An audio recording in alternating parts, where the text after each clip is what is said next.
خیبر میں خوارج کی موجودگی کی اطلاع پر ایک مشترکہ انٹیلیجنس بیسڈ آپریشن کیا گیا ہے۔ آئی ایس پی آر کے مطابق بھارتی سرپرستی میں کام کرنے والے فتنہ الخوارج سے تعلق رکھنے والے 22 خوارج ہلاک کر دیے گئے۔ گرفتاری کے خوف سے خوارج نے اندھا دھند فائرنگ کر دی، جس سے 10 سالہ معصوم بچہ شہید ہو گیا ہے۔ مزید جانتے ہیں بیورو چیف اسلام آباد افتخار شرازی صاحب سے۔ افتخار شرازی صاحب، اس آپریشن کی کیا تفصیلات سامنے آئی ہیں؟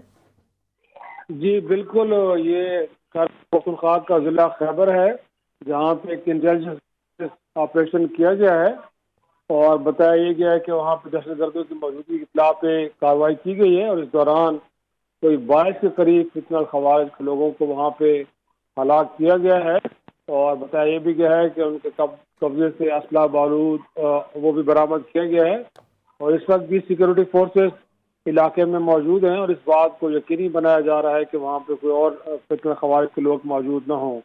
تو یہ تازہ ترین اطلاعات جو آئی ایس پی آر کی جانب سے جاری کی گئی ہیں، اس میں بتایا گیا کہ خیبر پختونخوا کا ضلع خیبر وہ علاقے ہیں کہ جو افغانستان کی سرحد کے قریب لگتے ہیں، وہاں پہ ایک کارروائی کی گئی انٹیلیجنس بیسڈ اور وہاں پہ 22 فتنہ خوارج کے لوگوں کو ہلاک کیا گیا ہے۔ جی بہت شکریہ افتخار شرازی صاحب، ہمارے ساتھ موجود تھے۔ خیبر میں سیکیورٹی فورسز کا آپریشن 22 خوارج ہلاک کر دیے گئے ہیں، جبکہ گرفتاری کے خوف سے خوارج نے اندھا دھند فائرنگ کی، جس سے 10 سالہ معصوم بچہ شہید ہو گیا۔ ہلاک ہونے والے خوارج سے اسلحہ اور گولہ بارود برآمد کیا گیا۔